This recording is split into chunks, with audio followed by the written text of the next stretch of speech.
Constructing your life is about much more than just building a bank account. Each week, join real estate entrepreneur and mindset coach Austin Linney as he interviews guests who are constructing their dream lives and impacting the world around them on a daily basis. If you're an entrepreneur or wanting to start a business, or you just want to hear motivating stories of how others have overcome the odds, you are in the right place. And now for your host, Austin Linney. Guys, welcome back to Construct Your Life. This is Austin Linney here. I have Dustin in the house. How are you doing, sir? I'm doing awesome, Austin. Nice to meet you. Thanks for having me on. Yeah, nice to meet you as well, sir. So what I like to do with my guests is let them kind of share their story and start where they want to. Totally up to you, and we'll kind of go from there. Sure. Well, my story is one that is completely dependent on others and building relationships. So the really quick kind of professional snapshot that might bring that into focus is I was an engineer, a practicing civil engineer, a traffic engineer for 15 years. During that time, had several online businesses, got really into digital marketing, ultimately left engineering, and have been an entrepreneur for, I guess, over 6 years now at this point. And through all of that has been grown through collaborations, communities. And what I focus on today is helping other people basically build relationships at scale. And so one of the main ways we do that is through podcast guesting. So putting people in seats like this to meet really cool people like you and engage with your audience. And so, we do that. And that's actually how we met, was a fellow guest that introduced us. So it's a pretty good example of how that works. But today, spend most of my time coaching, running mastermind groups, and helping people market their business through relationship growth. I don't say this as a slight. I say it as a little bit of a joke and kind of just, I'm being 100% honest. Both my grandfathers were engineers. I spent my first 8 years in entrepreneurship in the real estate space. The joke now is, if you're in multifamily, you were an engineer. Okay. I literally could go down the board. I love that. That's awesome. I've never heard that, and I'm not. No. I'm dead serious. I go. Oh, you invest in multifamily now? You used to be an engineer. They go, how did you know? I could go 15 for 15. Like, okay, I'm saying that because I never broke it down like this. Okay, but I'm starting to see a correlation here.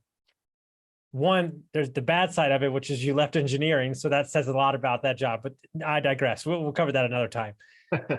But what I've noticed about people that did do engineering, because my brother-in-law is one, is you're very organized, you're very thoughtful, and you're very driven, right? And so those characteristics, even though they might not do engineering anymore, they bring it into their new business or their new venture. And I've never met one that's, and I mean this wholeheartedly, that's unsuccessful, because it does take a certain type of drive and kind of organization to be an engineer in the first place. Right.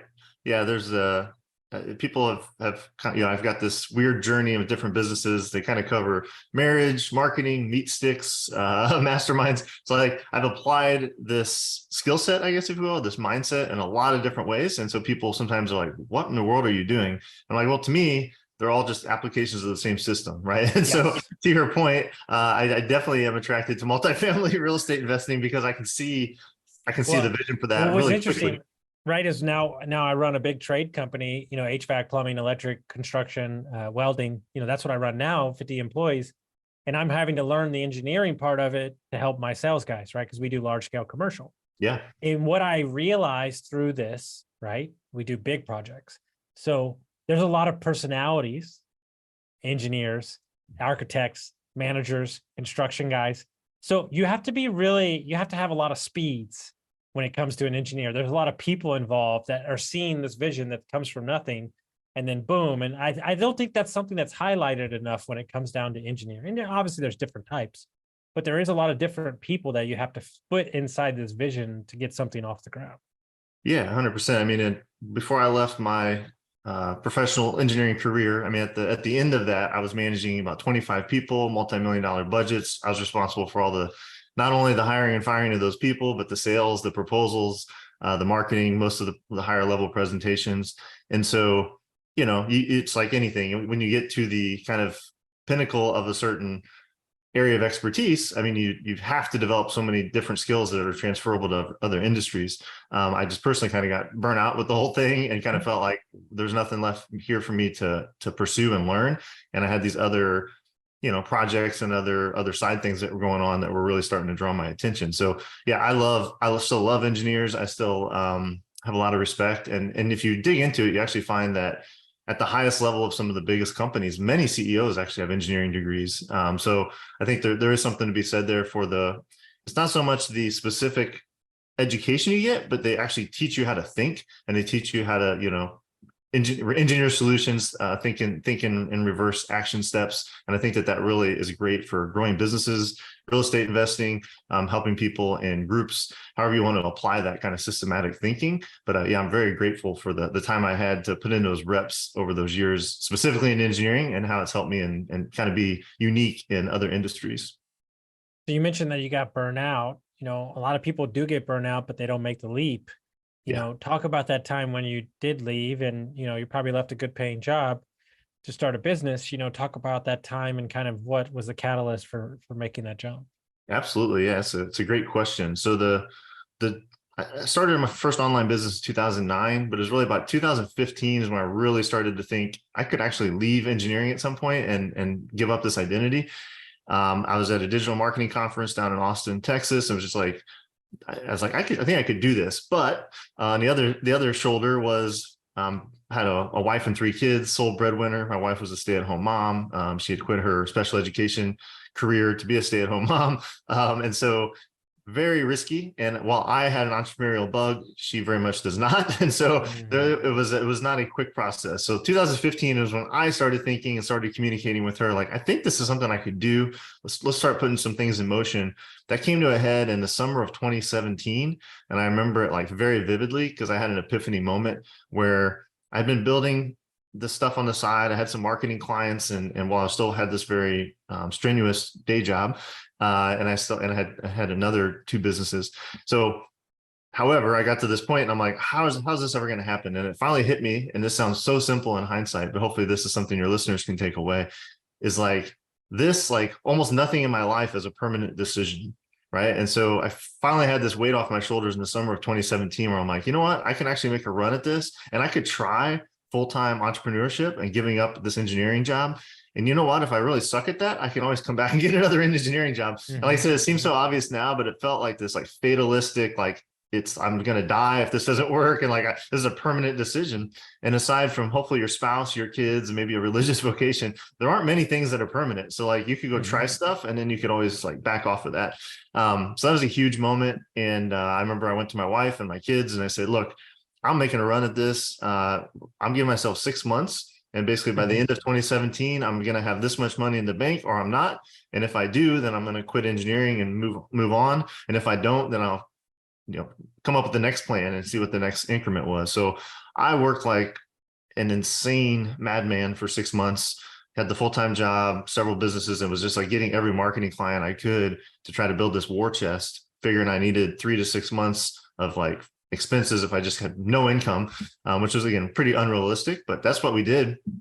We hit that moment January 3rd, right after the holiday. I went and sat down with my boss and gave my notice. And things have a way of working out. So what actually ended up happening was instead of cutting me loose, they're like, hey, you're awesome, we'd love for you to stick around, and with your replacement, we're gonna you basically change you to a contractor. They tripled my hourly rate, took away my benefits, but then they just started paying me on a part-time basis to help out. So I actually started 2018. I ended up making more money in the first 6 months than I had ever made in my life. And it was, and it's just like, this is how things work out whenever you actually take smart risk. So yeah, anyway, that's my very specific 6 month story of how I decided to make that leap. It was still very daunting, and I still had to have a ton of communication with my wife, with my kids, like, hey, I love you guys. I'm probably not going to see a lot of you for the next 6 months. I'll see you after Christmas. But this is a very short-term pain for what I hope is a long-term gain. And in hindsight, I think my whole family would collectively say it was the best decision we ever made. So I don't have a reference point for me personally, but I do with my employees. I have a couple guys that are super old. They've been in the game like 40 plus years, plumbing and HVAC. And they're like, we're going to retire. And I'm like, why? I'm like, this is what you do. You love this. And I was like, but you can work like 2 days a week. And they're like, that's a thing. And I'm like, yeah, I still need your knowledge, and you can still, be out there. But you would have never got that opportunity if you didn't bet on yourself And Yeah. because here's the difference. Instead of you limping in there and going, this is what I want, you were so probably firm in what you wanted that they saw that and they knew there was no other way but to position it, reposition it, right? Wouldn't you agree? 100%. Yeah, 100% the case. It was, I went in from a position of strength. I had no intention of asking for part-time, status. It's not something I really wanted. So it became them trying to sell me on the idea of a part-time position. I'm like, I don't know, what would you pay me? And they're like, oh, we could pay you, 3 times what you're making now, but because I'm not taking the benefits, right? And so then we had to figure out insurance and all the stuff that typically holds people back. But we got through that. And yeah, you're absolutely right, though. I had a client and a close friend who was doing a business with us. He was an emergency room nurse. His wife had twins, so this was their third child. He left. He was done. Like he was going to do maternity leave, and he was out. Right. We'll just say there was a clerical error. I think they did it on purpose, but I digress. All right. Where they entered the date of his maternity leave wrong.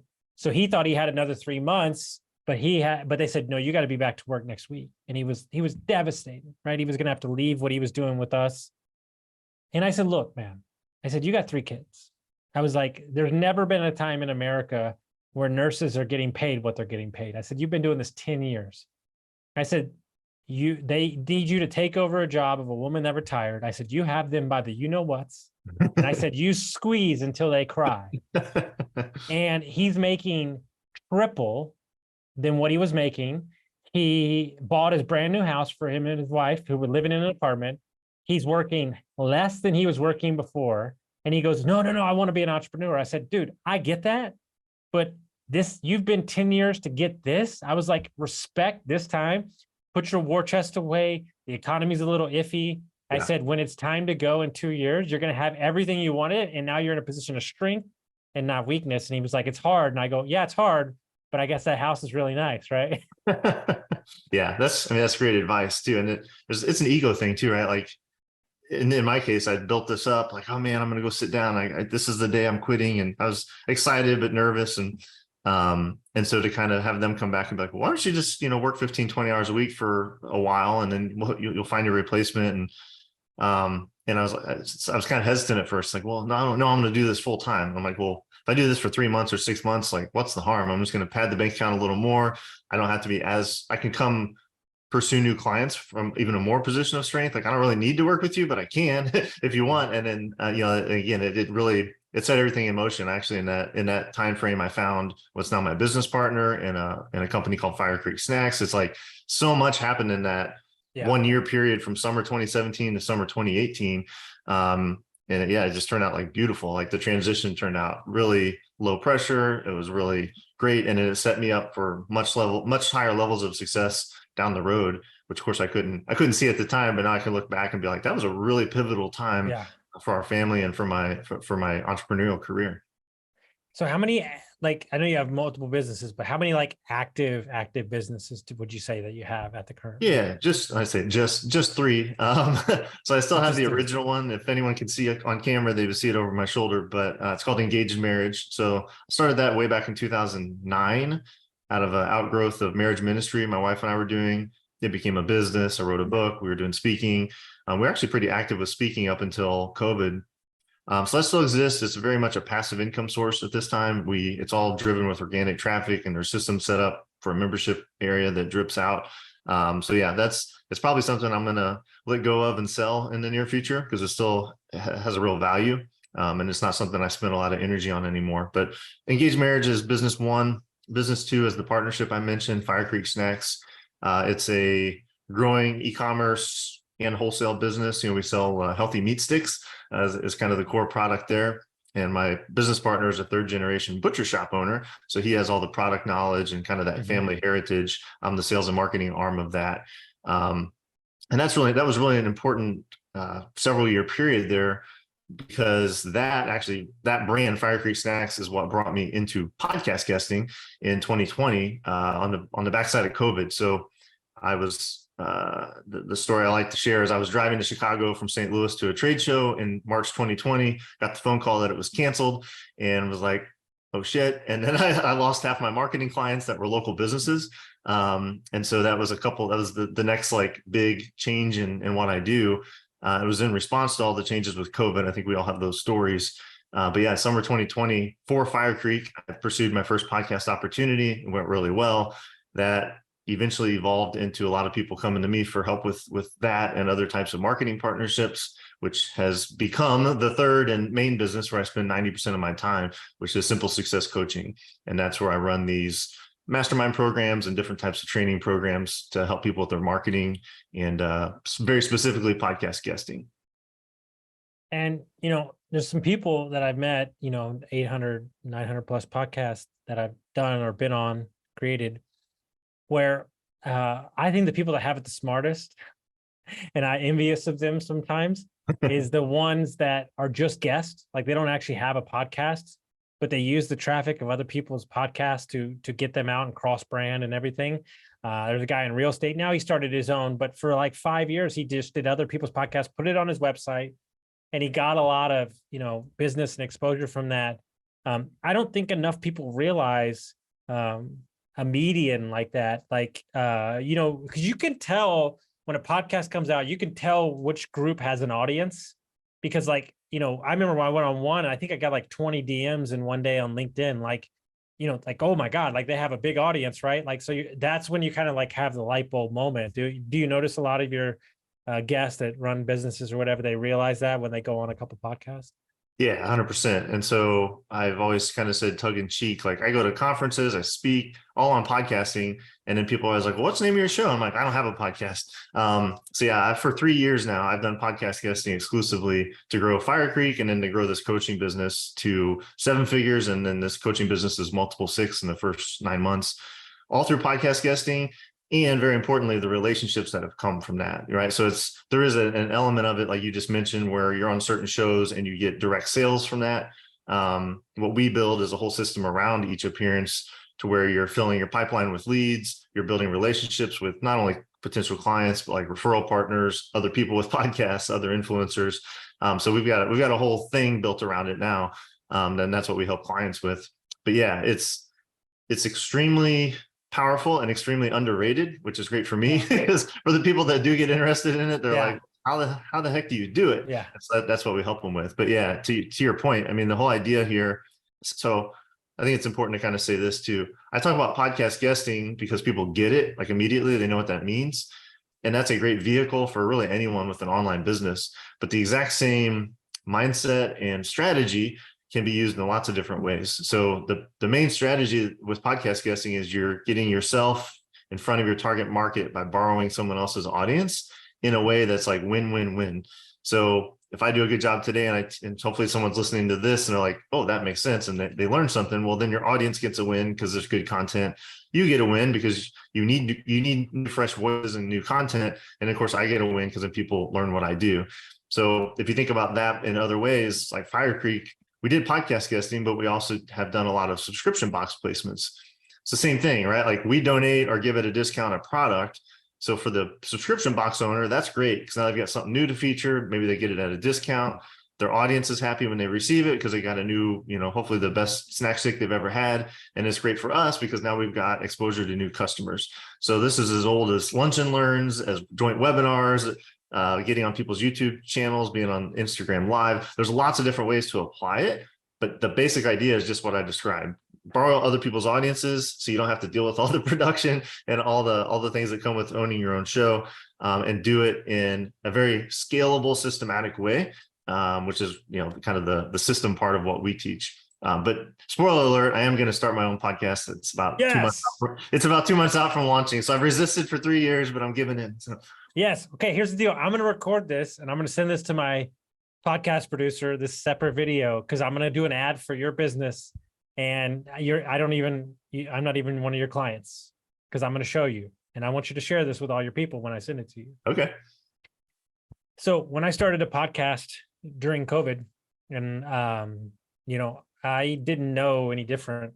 So I was interviewing 7 to 9 people a day for like 11 months. Oh. Like I was going through a divorce. I got laid off. So I was just doing it. Right. And when I did it, there's a lot of apprehensive around it. Like, what am I going to talk about? Everything. I used to be an addict. I'm sober now. I used to be divorced, all these things, right? But what's changed is now that we've been doing it 4 years, 800 plus episodes, is that we buy businesses now. Okay. And so like I'm in a town where I didn't know a lot of people. I just moved here 6 months ago. I've never been to Pennsylvania. I'm here now. Oh, wow. The moment that people find out who I am, whether it be the business broker or the guy we're trying to buy his business, the moment they find out who I am, they Google me. My podcast comes up. They listen to 5 episodes, and that becomes my virtual business card that I'm not full of crap. There's never been anything more powerful to get somebody at scale to realize who I am and what I stand for than my podcast. And it's so important that business owners realize that it's not you can't not do it anymore. Okay. Yeah. You have to, this is where we're headed. And if you don't go with it, then you are going to be left behind. Period. End of story.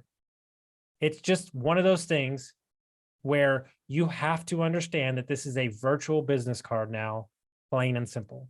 Yeah, that's beautifully stated. It's awesome that you're seeing the benefits of credibility and authority, even in a local business where maybe you're not getting clients for an HVAC by being on podcasts, but investors, business partners. I mean, it gives you this. All of our vendors listen to my podcast. Vendors, yeah. My vendors listen to my podcast. They're like, "Oh, damn, that was good." Like, there's so all my business partners came from my podcast. Yeah. Like my private equity group, like they all listen and it's this match and you have to. It's not, I'm not saying you don't have to do anything, but what I'm saying is, but here's the unintended thing. And I want to share this with you because this is what you do. Another ad for your business. I have a friend. He's probably one of my best friends. And he manages $5 billion. Like, that's just truth. He manages money for UT. They have $50 billion they manage. He manages a sector of it, right? He's a good friend. I've known him forever. When I met him, he was waiting tables like me, and his wife's a doctor now, and it's just a crazy life, all right? And I had about 115 podcasts, and he would not come on. I begged him. He's one of the smartest guys I ever met in my life. And he refused to come on.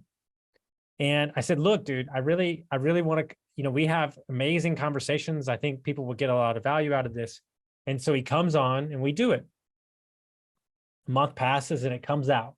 He is from Venezuela. He lives in Austin now. And he called me, left me a voice message. And he said, hey, I want to tell you something. He said, the unintended effect of your business is that my grandma called me and she said, mijo, you're famous. She thought I was famous, but he said, it got me thinking. He said, if something were to happen to me, God willing, God, hopefully not, my son would have a documentation of my life. Yeah. And I went, oh, okay, this is bigger than just click and record. This is somebody's life and it really settled into me. And that's when I started reaching out to guests that weren't the $100 million businesses. I started reaching out to the moms who had overcome addiction. Mm-hmm. And my biggest podcast are the moms. The thing, but more importantly, I've had guests on that have been on 4 times, and they get to, when she was on the first time, she had no kids and she had 1 kid. Now she has 2 kids. And she's like, it's so cool to go back and see. Yeah. There's something to be said for that. And it really is deeper than just talking. Yeah, it is. And I mean, as you were saying that too, as a dad, I've had numerous times with the 3 different kids at 3 different ages, but they'll be like, people like to Google their own name, and we have a very unique, our last name is Riechmann, and it's like, no one has that name. And so they'll Google their own last name. And then they're like, are you famous? Like, you show up like pages and pages and pages of Google. And then, part of that's having a book, but almost all of it's podcast interviews. And I'm like, well, in a sense, I guess I am a little bit internet famous. I've been on 70 something different shows. And so there's that aspect. And like you just said, if someone's thinking about working with me, the first thing I'm going to do is look up my name, look up my LinkedIn or Google me. And then you have all this credibility, because you can't fake your way through 70 something long form interviews, right? Yeah. Like if you're doing that and you're not getting blacklisted as an idiot, you probably had some value to share. So there's that part from a personal credibility. And then I think also from a personal development standpoint, being interviewed and being in your side of the mic, interviewing so many different people with different backgrounds, and it makes you a better conversationalist. It gets you way more clear on your own unique abilities, what your business is really about. With the fire. I don't know about you, but I got some friends that I really respect and care for. And let's just say in my first 15 or 20, they ate me alive. Like my buddies listen to every one, 500 plus. He's a good friend. And That's a really good friend. he messaged me and he was like, hey, it's not about you. Stop talking about yourself. He's like, get better. And like, he's listened to every one. And he texted me like about a year ago and he was like, hey man, like I've watched you from day one. Like, he's like, you're amazing now. He's like, you've really grown as a person. Even my dad went and watched back all the episodes and he was like, wow, like that's a big deal. Like, because as much as they've grown, I've grown in the podcasting space as well too. Yeah. And if you think of like, you have a certain service or coach, consultant, e-commerce, like the first, I don't know, probably 40 interviews I did were focused on Fire Creek, usually the business story or the marketing story behind it. But inevitably you talk about the product and why you fell in love with it, what's the purpose of it, and that sort of thing. And then you get really clear on how to do that in like a pithy way. And you should get this feedback from the host, and like they kind of lean in, and like, oh, wait a minute, tell me about this guarantee, or tell me about what you mean by real hickory smoke. How's that different than like Slim Jims? And you start to realize the things that actually interest people.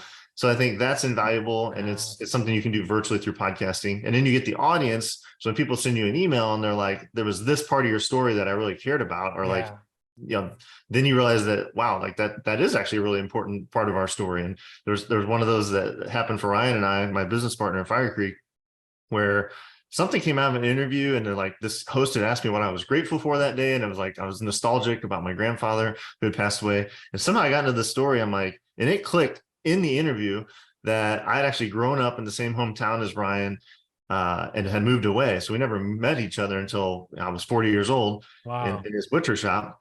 Well, I realized not only did we have the same hometown, which is where this product got its genesis, but it clicked for me that his grandfather, who started that business, and my grandfather had actually been in the Color Guard and the American Legion together, and were good friends and drank beer and played poker with each other.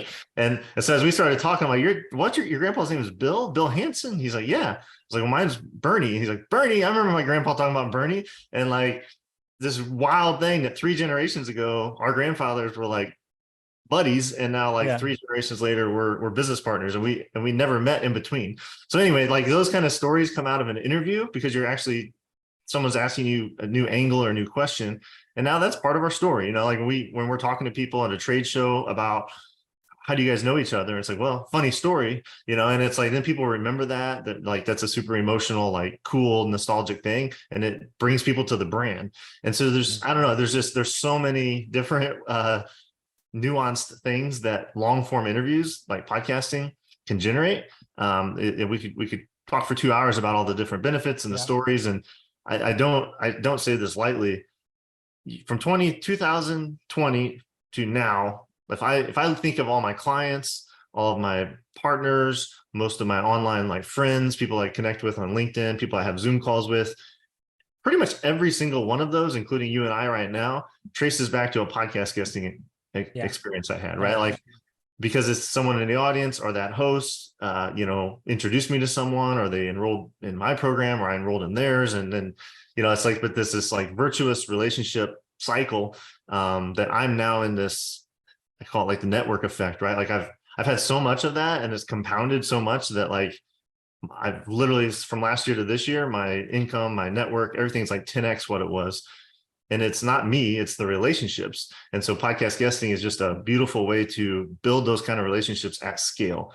If you do it in a smart way and you leverage each opportunity and you really lean into it, it can be, it's obviously my favorite form of marketing, but it's also my favorite form of personal development, I guess is kind of where I was going with that whole thing. Yeah.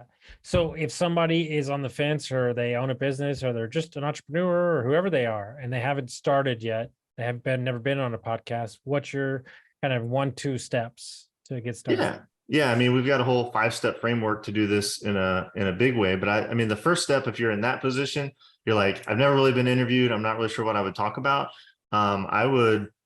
you may know a friend that has a podcast, and you could go kind of take a low pressure approach to it. But if you're in business, you have a message, you just need an outlet for it. Yeah, I mean, I would go use it. There's a tool called Listen Notes. It's a free tool, listennotes.com. Really fun research tool. It's kind of like Google for podcasts. So if you have a certain industry, you have a certain topic you like to talk about, there's a certain show you already listen to that maybe you feel like they're a little too big to approach, we can put that name in the listen notes, and you'll start getting a lot of different related podcasts.